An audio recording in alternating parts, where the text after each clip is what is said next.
Bapak Pendeta.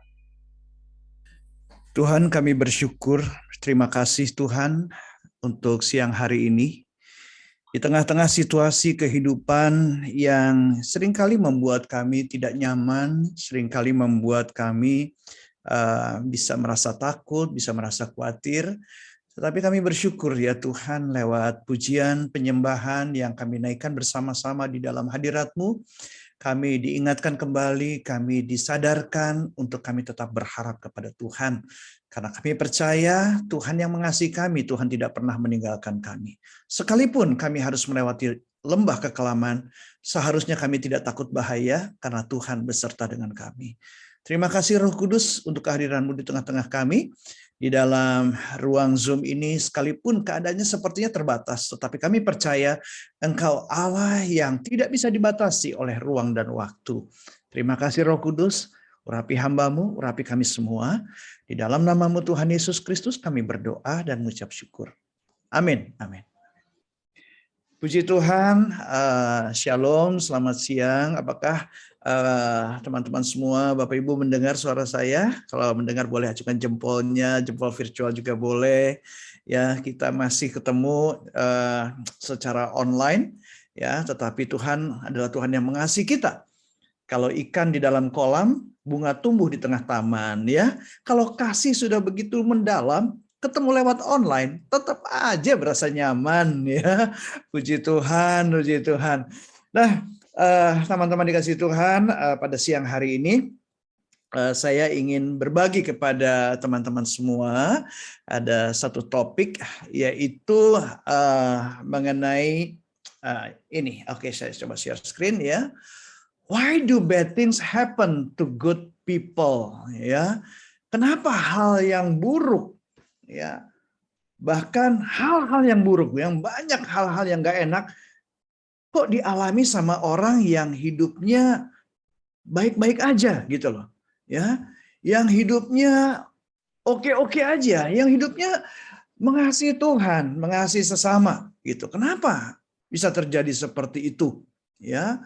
Kenapa orang yang mengalami kehidupan yang ya sakit, mungkin ngalamin COVID-19 ya, padahal udah jaga prokes sedemikian rupa, ya. Berdoa nggak pernah ketinggalan, tapi kok ngalamin keadaan seperti itu, ya. Ngalamin juga mungkin keadaan ekonomi yang tergoncang, padahal sudah menata keuangan sedemikian alkitabiahnya gitu ya, sedemikian bijaknya, tapi kok ngalamin juga goncangan. Kok perusahaannya ngalamin keadaan yang tidak baik, omset menurun dan lain sebagainya. Banyak pertanyaan-pertanyaan yang muncul kan di dalam kehidupan kita. Saya tidak tahu apakah teman-teman mengalaminya, tetapi ya saya sendiri pernah ngalamin ya, keluarga saya berkali-kali ngalamin bad things ya, padahal kita udah bersungguh-sungguh hidup benar gitu ya. Teman-teman juga ngalamin seperti itu, bahkan jemaat di tempat di mana saya melayani juga tidak sedikit orang yang baik-baik ngalamin bad things ya, terjadi pada orang yang hidupnya baik-baik saja. Ya, nah tetapi mari kita lihat sebentar di dalam firman Tuhan ini, dan saya yakin dan percaya bahwa firman ini menjadi pencerahan buat kita, menjadi jawaban buat kita tentang pertanyaan-pertanyaan yang muncul. Why do bad things happen to good people? Yeremia 18 ayat 1 sampai ayat yang ke-6. Firman Tuhan yang datang dari Tuhan kepada Yeremia bunyinya, pergilah dengan segera ke rumah tukang periuk. Di sana aku akan memperdengarkan perkataan-perkataanku kepadamu. Lalu pergilah aku ke rumah tukang periuk, dan kebetulan ia sedang bekerja dengan pelarikan. Apabila bejana yang sedang dibuatnya dari tanah liat di tangannya itu rusak, maka tukang periuk itu mengerjakannya kembali menjadi bejana lain, menurut apa yang baik pada pemandangannya. Ya. Kemudian datanglah firman Tuhan kepadaku bunyinya, masakan aku tidak dapat bertindak kepada kamu seperti tukang periuk ini, hai kaum Israel. Demikianlah firman Tuhan. Sungguh seperti tanah liat di tangan tukang periuk, demikianlah kamu di tanganku, hai kaum Israel. Saudara, firman Tuhan ini menuntun kita untuk menjawab pertanyaan yang muncul di dalam benak kita. Why do bad things happen to good people? Ya, tidak sedikit orang-orang baik mengalami keadaan yang buruk. Justru mereka malah tertuduh karena berbagai macam ya suara-suara yang mereka dengar. Ada apa dia? Katanya Kristen, udah pelayanan. Kok dia sakit? Jangan-jangan kena kutuk dia. Ada apa dengan dia? Kok keuangannya makin lama kok keadaannya makin gak baik? Jangan-jangan dia simpen dosa. Banyak hal-hal yang negatif yang mungkin kita dengar. Ya, justru yang bisa membuat iman kita tergoncang. Yang membuat kita jadi tertuduh. Puji Tuhan, Tuhan itu baik. Yeremia 18 ayat 1 dan sampai dengan 6 ini, saya yakin ini menjadi jawaban bagi setiap kita yang mungkin bertanya-tanya selama ini. Saudara, ayat ini menyatakan metafora Allah dalam membentuk karakter umat yang dikasihinya.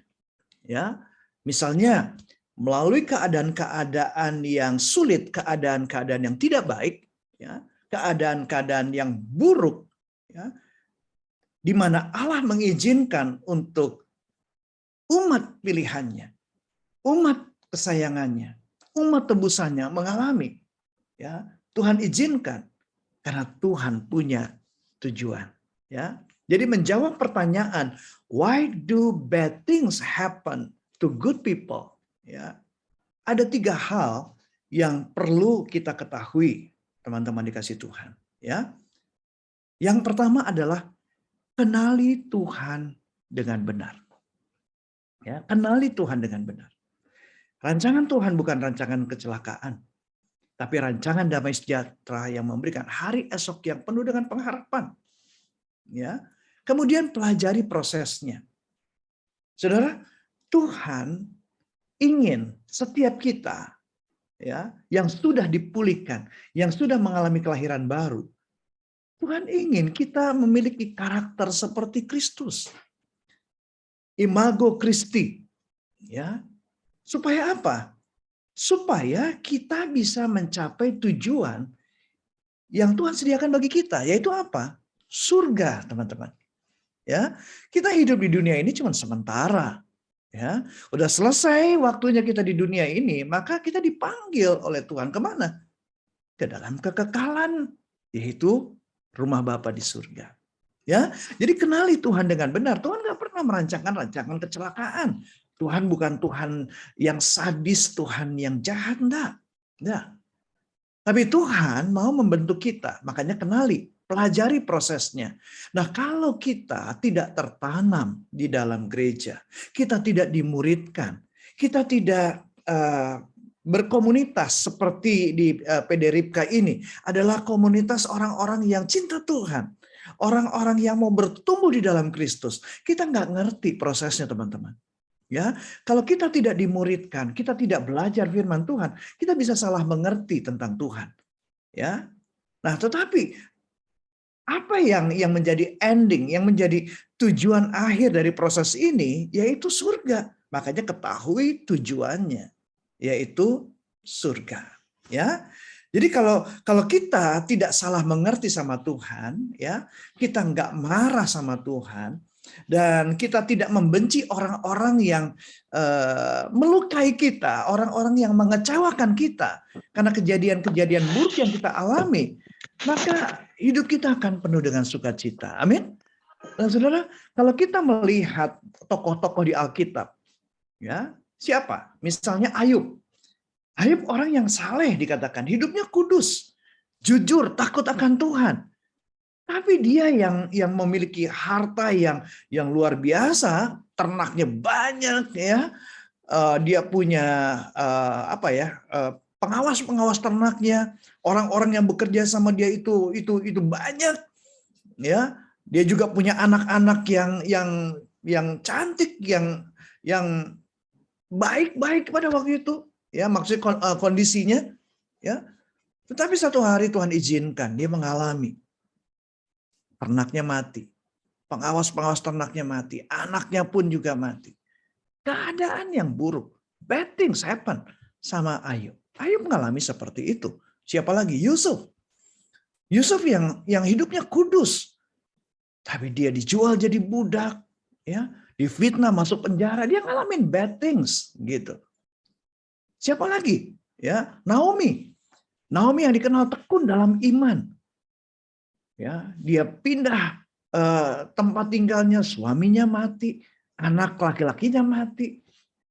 Dia mengalami keadaan yang buruk. Ya, Paulus yang hidup bagi Kristus, dia nggak pernah absen dari masalah, teman-teman. Ya, jadi kalau kita ngalamin bad things, padahal kita sudah hidup baik-baik, sudah hidup sungguh-sungguh dengan Tuhan.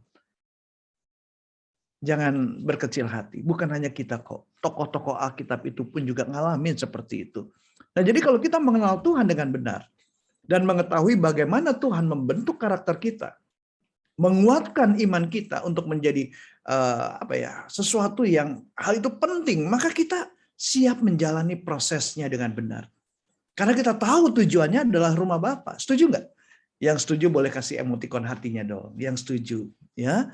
Kalau kita mengenal Tuhan dengan benar, kita tahu prosesnya, ya, maka itu akan menguatkan kita dan kita akan menjalani prosesnya itu dengan benar. Karena kita tahu tujuannya adalah rumah Bapa. Nah, yang jadi pertanyaan kita adalah kejadian buruk apa yang bakal kita alami, teman-teman? Sebagai bagian dari proses dan ujian yang harus dijalani oleh orang yang hidup baik-baik aja, ya. Berapa banyak drama yang harus kita lalui, ya. Berapa lama saya harus ngalamin penderitaan ini, guys, gitu kan. Mungkin ada pertanyaan-pertanyaan yang muncul seperti itu. Ya, itu sih wajar-wajar aja pertanyaan yang muncul di dalam benak kita. Ya. Berapa lama saya ngalamin penderitaan ini, Pastor? Berapa lama saya mengalami kejadian-kejadian yang gak enak? Berapa banyak? Jujur, saya juga nggak tahu jawabannya berapa lama, berapa banyak, atau mungkin ada yang bisa jawab di ruang Zoom ini. Ya, tetapi yang saya bisa katakan adalah untuk bisa meresponi setiap kejadian yang buruk, bad things, ya, dengan cara yang benar, dan kita bisa menikmati masalah, bukan cari masalah, kita bisa menikmati masalah, menikmati setiap proses yang harus dijalani. Maka berkat Tuhan akan terus mengalir di dalam kehidupan orang benar. Amin. Yang percaya boleh dong tulis di kolom chatnya amin, amin, amin, amin, begitu ya. Amin, amin. Pokoknya kalau kita bisa meresponi setiap kejadian buruk, bad things dalam kehidupan kita, ya, kita bisa menikmati masalahnya, menikmati setiap prosesnya, ya, yang memang Tuhan kehendaki untuk kita jalani, ya. Percayalah, berkat Tuhan akan terus mengalir di dalam kehidupan orang benar. Sekalipun pandemi belum berakhir, sekalipun resesi ekonomi dunia ini belum berakhir, tetap berkat Tuhan akan mengalir kepada setiap orang yang mengasihi Tuhan dan hidup dalam kebenaran itu. Amin. So, apakah teman-teman siap untuk menerima jawabannya? Oke, yang siap boleh sekali lagi kasih jempol virtualnya. Yang siap untuk menerima jawabannya. Oke, baik. Untuk kita bisa menerima jawabannya, ya, ada dua hal yang harus kita sepakati ya teman-teman. Yang pertama adalah untuk pemulihan hidup dari masalah apapun, ya, sekali lagi, untuk pemulihan hidup dari masalah apapun, pada dasarnya 100% adalah anugerah Tuhan. Oke, kita sepakat di sini. Oke, nah oleh karena itu kita perlu bersandar pada kasih karunia dan pertolongan Roh Kudus. Ya, dengan cara apa? Ya, terus dengan berdoa, terus mencari kehendak Tuhan. Ya, selama masalah itu diizinkan Tuhan untuk kita jalani, jangan berhenti berdoa, jangan berhenti mencari kehendak Tuhan. Ya, apa yang Tuhan mau untuk kita lakukan? Ya, apa yang Tuhan mau untuk kita katakan, untuk kita perbuat. Oke, ini kesepakatan yang pertama yang perlu kita setujui ya. Oke, yang kedua untuk kita sepakati adalah di sisi lain, untuk pemulihan dibutuhkan peran dan tanggung jawab individu yang bersangkutan. Nah, ya, pada waktu kita berdoa kepada Tuhan, waktu kita berseru kepada Tuhan, Tuhan yang hidup pasti akan berbicara kepada kita. Tuhan pasti akan menuntun kita, Tuhan akan menunjukkan jalan-jalan yang harus kita pilih. Kalau itu proses Tuhan izinkan untuk kita lalui. Amin. Nah, pada waktu kita menangkap pesan Tuhan, waktu kita menangkap tuntunan Tuhan, bagian kita adalah kita harus lakukan. Kita harus berperan di situ dengan penuh tanggung jawab. Individu yang bersangkutan, bukan orang lain, kita sendiri. Oke? Bukan pendetanya, ya, bukan gembalanya, tapi kita sendiri. Oke? Nah, jadi kita nggak bisa pasif, teman-teman. Kita nggak bisa menangisi nasib terus tiap kali pertemuan doa nangis, menangisi diri sendiri. Kita nggak bisa seperti itu. Lihat aja tokoh-tokoh Alkitab. Yusuf yang tadi saya katakan mengalami bad things dalam kehidupan dia, tapi dia tidak pasif, dia aktif, dia berdoa, dia mencari kehendak Tuhan, dia lakukan apa yang menjadi bagian dia. Makanya dia dapat promosi di penjara, bahkan sampai akhirnya menjadi orang kedua dari Firaun. Daud, orang yang berkenan di hati Tuhan, ngalamin bad things, ya, dikejar-kejar sama musuhnya, orang Filistin, bahkan sama mertuanya. Sampai mau dibunuh, dilempar tombak gitu. Ada di sini suami-suami yang pernah punya pengalaman dikejar-kejar mertua, dilempar tombak, kiranya dijauhkan dari kita ya. Jangankan dilempar tombak, dilempar sendal aja jangan sampai, gitu ya. Ya, tapi Daud ngalamin seperti itu, teman-teman. Dan Daud nggak pasif loh. Daud tetap berdoa, dia bermazmur, dia mencari kehendak Allah. Makanya Tuhan bicara, aku telah menemukan Daud bin Isai, seorang yang berkenan di hatiku dan yang melakukan kehendak Bapa, kehendak Allah pada zamannya. Rasul Paulus ngalamin aniaya, ngalamin masalah, tapi dia tidak pernah berhenti berdoa dan mencari kehendak Tuhan. Petrus dan lain sebagainya. Jadi nggak ada yang pasif, guys. Kehidupan doa mereka selalu melahirkan tindakan-tindakan yang progresif, yang merubah posisi mereka dan situasi pada saat itu. From nothing to something.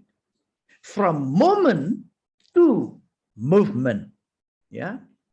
Nah, tapi seperti banyak orang Kristen di akhir zaman ini, banyak yang terjebak di dalam zona stagnasi. Ya. Kehidupan kekristenannya mandek. Berdoa ya berdoa, tetapi tidak melahirkan tindakan yang progresif, yang merubah keadaan mereka. Bolak-balik bergulat dengan soal luka batin, stres akut, ketakutan, trauma, dan lain sebagainya. Kenapa? Karena tidak melakukan perannya dengan penuh tanggung jawab. Berdoa, minta Tuhan bikin ini, minta Tuhan bikin itu, tapi dia sendiri tidak aktif, tidak antusias. Jadi kalau mau mengalami pemulihan dalam segala hal, sadari pemulihan hidup dari masalah apapun pada dasarnya 100% adalah anugerah Tuhan. Kemudian untuk pemulihan dibutuhkan peran dan tanggung jawab individu yang bersangkutan. Nah, hal ini ya kita bisa lihat ya, ini merupakan syarat mutlak supaya mengalami pemulihan ya. Kita lihat ayatnya berikut ini. Roma 12 ayat 1 dan 2 dikatakan, karena itu saudara-saudara, demi kemurahan Allah, aku menasihatkan kamu supaya kamu mempersembahkan tubuhmu sebagai persembahan yang hidup. Nah, berarti kan nggak bisa pasif. Ada tindakan, persembahkan dong tubuhmu sebagai persembahan yang hidup. Berhenti dong berbohong. Berhenti dong untuk curiga, pikiran negatif sama orang lain. Berhenti dong ngegosip. Berhenti dong ngejulitin orang. Gitu. Persembahkan tubuhmu sebagai persembahan yang hidup, yang kudus dan yang berkenan kepada Allah. Yang kudus, berhenti dong dari pornografi. Berhenti dong dari korupsi. Berhenti dong dari ketidakjujuran. Ya. Berhenti dong dari kemalasan. Ya. Itu adalah ibadahmu yang sejati. Janganlah kamu menjadi serupa dengan dunia ini. Nah, itu dia. Bisnis pun juga jangan serupa dengan dunia dong. Kalau dunia boleh bilang bohong demi kebaikan.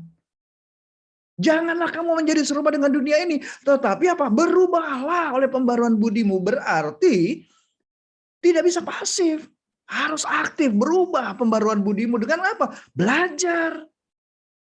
Ya, bertindak sehingga kamu dapat membedakan manakah kehendak Allah, apa yang baik, yang berkenan kepada Allah, dan yang sempurna.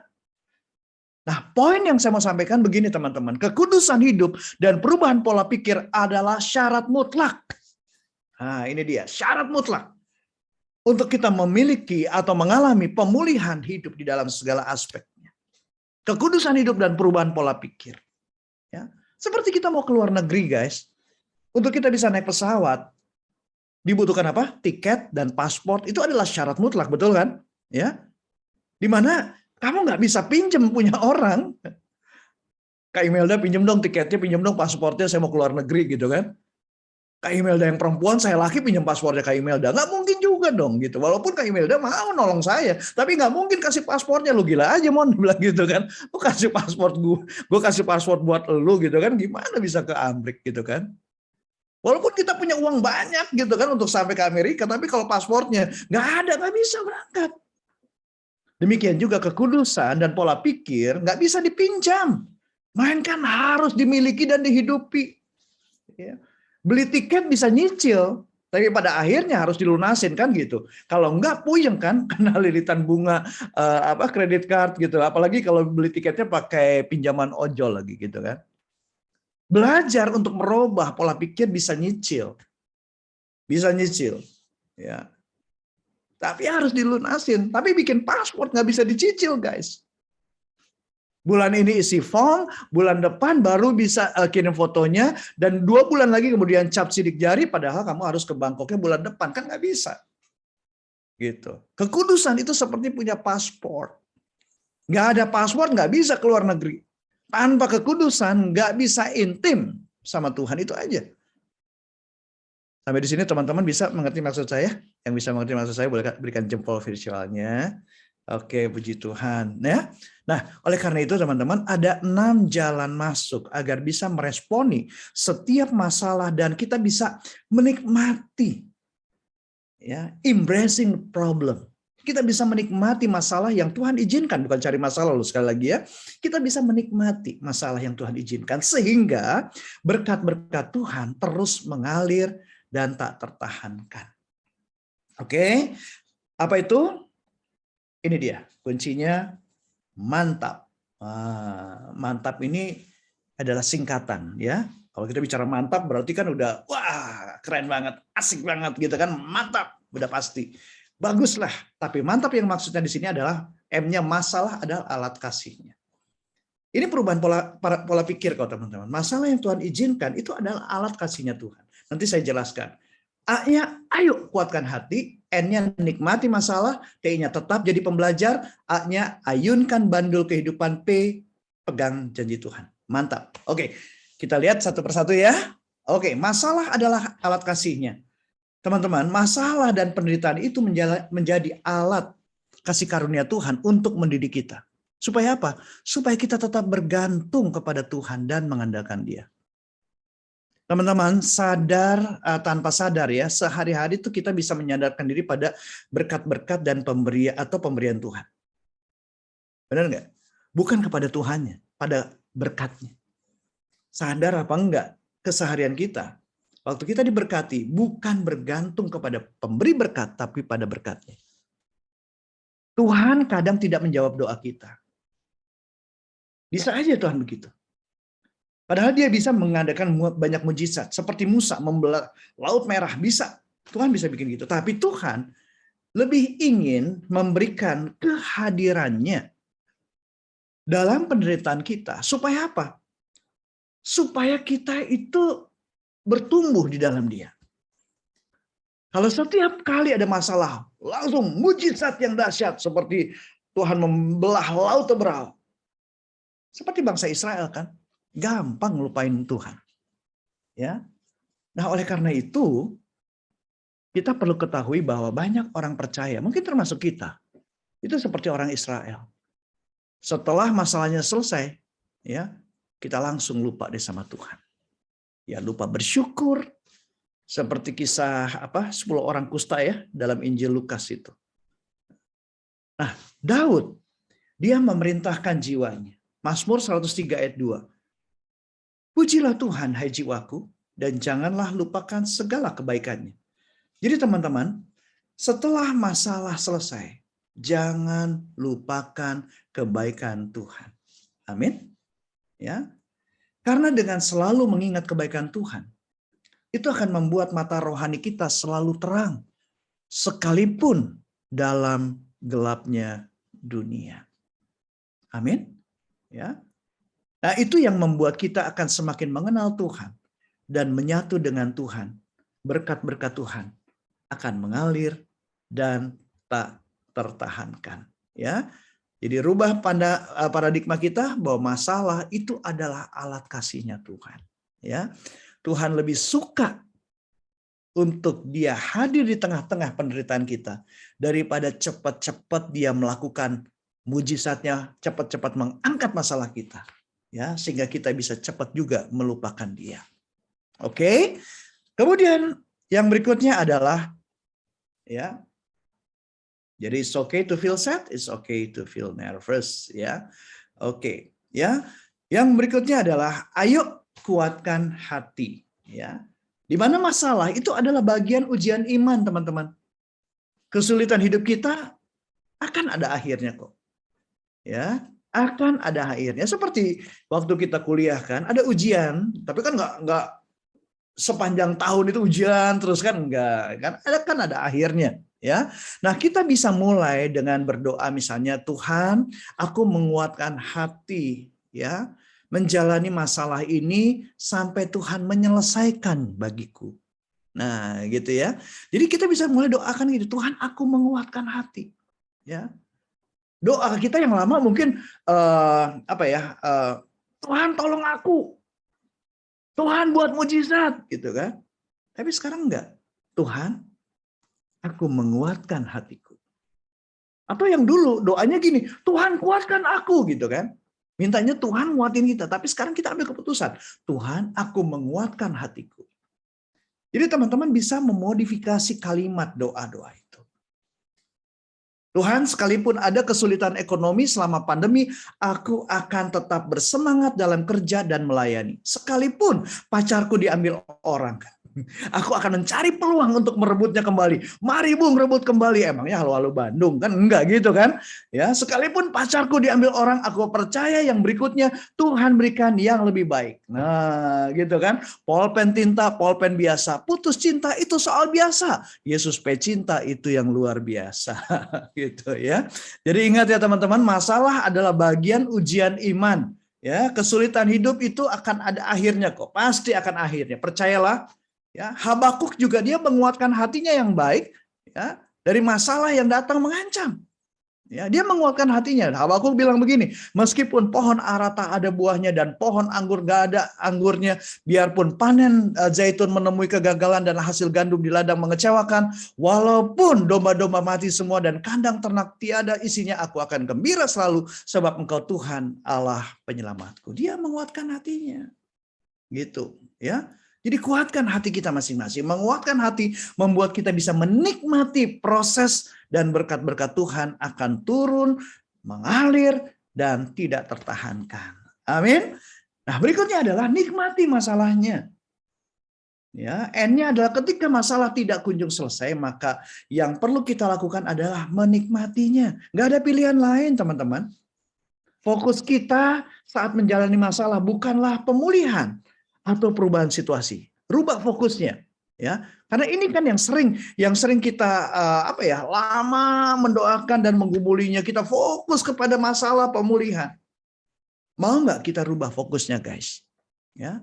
Mau nggak kita rubah? Seperti apa kita rubah? Ini dia. Fokus kita bukanlah kebahagiaan atau rasa nyaman, melainkan salib Kristus. Ini dia. Ya, kalau kita ingin menikmati masalah ketika yang Tuhan izinkan kita alami, rubah fokus bukan pada kebahagiaan atau rasa nyaman, tapi salib Kristus. Ya, Alkitab memberikan nasihat kepada kita di dalam versi BIMK, hendaklah pandangan kita tertuju kepada Yesus. Ya, sebab dialah yang membangkitkan iman kita dan memeliharanya dari permulaan sampai akhir. Yesus tahan menderita di kayu salib untuk apa? Ya, untuk Kak Pingkan, untuk Bung Riki, untuk Kak Joan, untuk kita semua. Ia tidak peduli bahwa mati di kayu salib itu adalah suatu hal yang memalukan. Ia hanya ingat akan kegembiraan yang akan dirasakannya kemudian. Sekarang ia duduk di sebelah kanan Allah dan memerintah bersama dengan Dia. Membayangkan bagaimana Kristus menikmati dan merayakan penderitaannya sebagai sesuatu yang menyenangkan hati Bapa. Dia menebus dan menyelamatkan manusia yang berdosa, yaitu kita semua. Merasa nyaman saat kita dalam kondisi tidak baik atau lagi menghadapi masalah adalah tanda shalom. Ya, shalom Kristus menguasai hati kita. Mungkin tanpa kita sadari kita sedang disiapkan Tuhan. Mungkin. Untuk apa? Untuk menghibur orang-orang yang bermasalah. Dan itu guys yang sering saya alami. Ya, ketika saya bisa pulih dari satu masalah dan menikmati masalah itu, gak lama Tuhan kirimkan ada orang-orang yang mengalami masalah seperti yang saya pernah alami yang lalu. Dan kita bisa menguatkannya. Karena kuasa salib Kristus itu mengalirkan kuasa bagi kesembuhan luka-luka batin kita. Amin. Percayalah, suatu saat kita luka itu bisa dipakai Tuhan untuk mengeringkan luka sesama dengan bekas-bekas luka atau trauma kita. Ya, jadi guys, poin yang saya mau sampaikan begini, nggak ada luka kita yang sia-sia, nggak ada.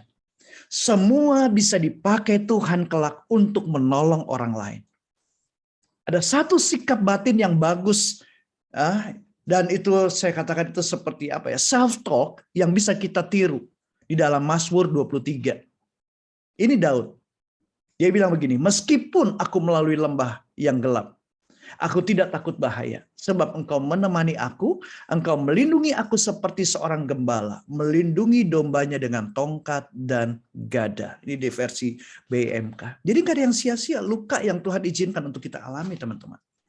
Nah, dengan berfokus pada salib Kristus, itu membuat kita bisa menikmati masalah dan berkat-berkat Tuhan akan terus mengalir dan tidak tertahankan. Yang percaya boleh berikan tepuk tangannya buat Tuhan, ya, tepuk tangan virtualnya juga boleh, ya.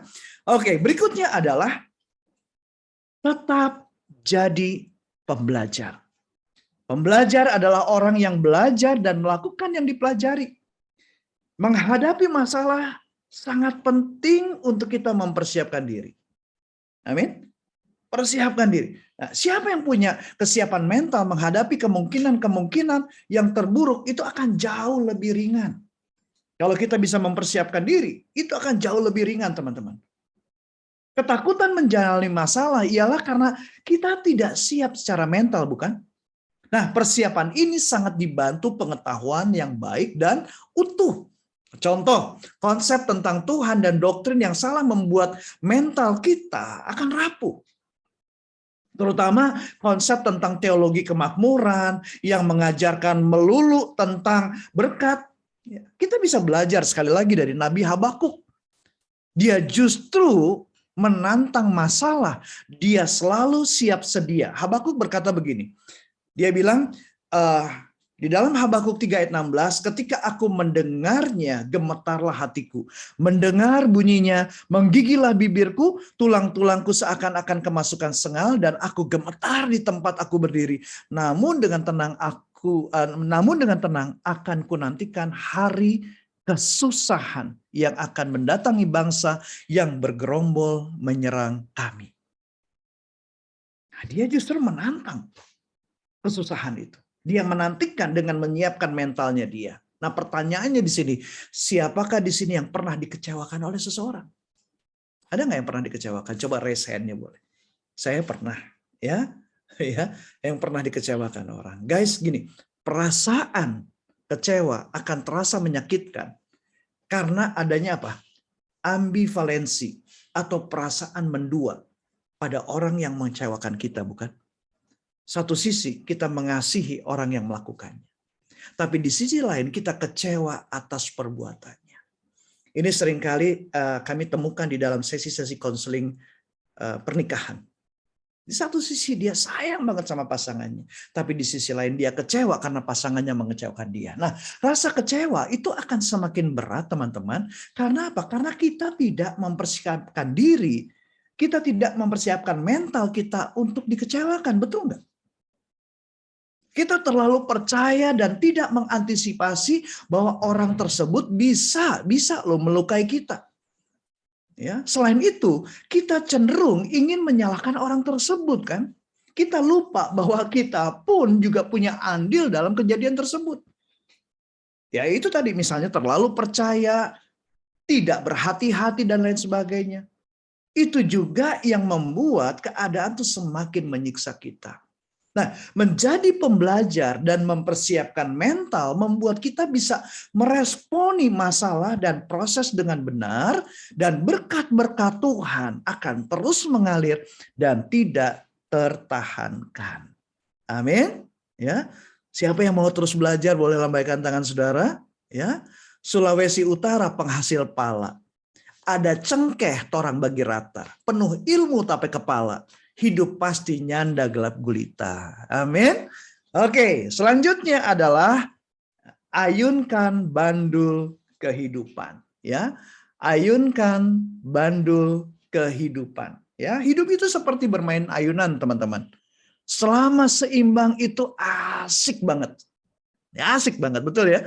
Kalau kita main ayunan dulu waktu kita kecil, ya selama seimbang, asik banget. Tapi kalau ke atas terus nggak turun-turun kan takut juga kan, gitu kan. Nah, hidup kita akan berjalan seperti roda. Kadang kita ada di atas, kadang kita di bawah. Nah, kita hanya terus berjalan mengikuti pola hidup kita. Nah, seperti kata pengkhotbah bahwa untuk segala sesuatu itu ada waktunya. Ya, ada waktunya. Pengkhotbah 3 ayat 1 sampai 4, ya. Ada waktu di mana orang itu lahir, ada waktu meninggal, ada waktu menanam, ada waktu mencabut. Segala sesuatu ada waktunya, ada waktu kita tertawa, ada waktu menangis, ada waktu meratap, ada waktu kita menari. Kebahagiaan kita itu adalah campuran kesenangan dan kesusahan, bukan? Itulah kebahagiaan kita. Yang penting di sini kata kuncinya adalah balance atau seimbang. Nah, dengan sering kita menghadapi beban hidup kita, seperti atlet angkat besi, kita akan semakin kuat, teman-teman. Kita akan semakin perkasa menghadapi kesulitan hidup yang Tuhan izinkan untuk kita alami. Nah, gimana caranya mengayunkan bandul kehidupan? Nah, pertanyaan kan gitu. Bagaimana caranya untuk mengayunkan bandul kehidupan? Miliki kelenturan hati, mengikuti gerakan Roh Kudus. Miliki kelenturan hati, mengikuti gerakan Roh Kudus, dan miliki sikap ikhlas atas keputusan Tuhan yang disertai dengan rasa syukur atas semua yang terjadi. Ayunkan bandul kehidupan kamu hari ini. Apakah lagi di atas atau di bawah, nggak masalah. Tapi yang penting ikhlas dan bersyukur, teman-teman. Ya, bisa menjaga keseimbangan ayunan bandul kehidupan membuat kita bisa menikmati masalah dan proses dengan benar, sehingga sekali lagi berkat-berkat Tuhan akan terus mengalir dan tidak tertahankan. Di atas meja ada buah nangka, di sebelahnya buah anggur.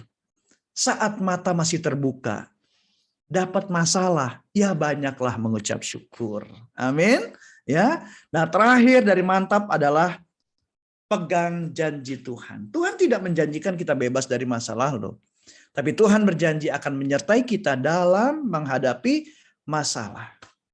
Teman-teman, kecenderungan yang paling umum kita berfokus pada masalah, bukan? Atau situasi yang kita hadapi. Padahal ada Tuhan yang sudah memberikan janji bahwa Dia menyertai kita dalam segala situasi. Nah, untuk pemulihan, mari fokus ya, ingat kebaikan Tuhan, mengingat setiap janji Tuhan yang pernah menguatkan kita di dalam menjalani masalah-masalah sebelumnya, dan itu akan menguatkan kita, teman-teman. Tuhan Yesus bilang begini, tetapi carilah dahulu kerajaan Allah dan kebenarannya, maka semuanya itu akan ditambahkan kepada. Matius 6 ayat 33. Hidup orang percaya adalah hidup berdasarkan janji bukan situasi. Amin. Oleh karena itu banyak baca firman Tuhan, karena daun akasia di atas dahan, makanan lezat bagi jerapah. Memang dahsyat firman Tuhan memberikan kekuatan yang berlimpah-limpah. Amin. So, jadi teman-teman, saya tidak tahu masalah yang saudara alami seperti apa. Saya tidak tahu berapa lama saudara menjalani proses yang mungkin terasa begitu membuat saudara tidak nyaman. Tapi yang saya tahu, Tuhan tidak pernah meninggalkan orang yang berharap dan mengasihi dia. Yang saya tahu, Tuhan menginginkan kehadirannya di tengah-tengah kesulitan kita daripada buru-buru mengangkat masalah kita. Seperti tukang periuk tadi yang sedang membuat karya yang indah. Dikatakan apabila bejana yang sedang dibuatnya dari tanah liat di tangannya itu rusak, maka tukang periuk itu mengerjakannya kembali menjadi bejana lain menurut apa yang baik pada pemandangannya. Teman-teman dikasih Tuhan, percayalah bahwa Tuhan belum selesai membentuk karakter kita untuk menjadi serupa dengan Dia, serupa dengan Kristus. So, jadi jangan putus asa, jangan menyerah. Ingat aja ya, sama KPK. KPK itu singkatan dari kenali Tuhan dengan benar, pelajari prosesnya, ketahui tujuannya. Oke? Dan tetap mantap guys. Ya, mantap. Masalah adalah alat kasihnya Tuhan. Ayo kuatkan hati, nikmati masalahnya, tetap jadi pembelajar, ayunkan bandul kehidupan, dan pegang janji Tuhan. Karena orang yang tidak menyerah, pecundang berhenti karena lelah, pemenang berhenti karena prosesnya sudah selesai. Amin. Kiranya Tuhan memberkati kita semua. Amin. Mari kita berdoa. Tuhan, terima kasih untuk siang hari ini. Berdoa untuk setiap teman-teman yang mungkin sedang mengalami satu keadaan yang tidak baik. Bad things happen di dalam kehidupannya. Tapi hari ini Tuhan, biarlah kami semakin mengenal Tuhan dengan benar. Kami mengerti proses yang Tuhan izinkan untuk kami alami. Karena kami tahu tujuannya adalah surga. Itu sebabnya Tuhan, biarlah paradigma kami berubah. Bahwa masalah itu adalah alat kasih-Mu ya Tuhan. Kami akan terus menguatkan hati kami di dalam menjalani proses yang Tuhan izinkan untuk kami alami. Dan anugerah-Mu membuat kami bisa menikmati masalah yang Tuhan izinkan. Dan kami mau tetap jadi pembelajar Tuhan. Dan berikan kami hikmat untuk kami bisa mengayunkan bandul kehidupan kami. Dan kami akan terus berpegang pada janji Tuhan. Berkati setiap anak-anak-Mu Tuhan. Pulihkan setiap hati yang luka. Di dalam nama-Mu Tuhan Yesus Kristus kami berdoa. Amin. Amin. Tuhan memberkati.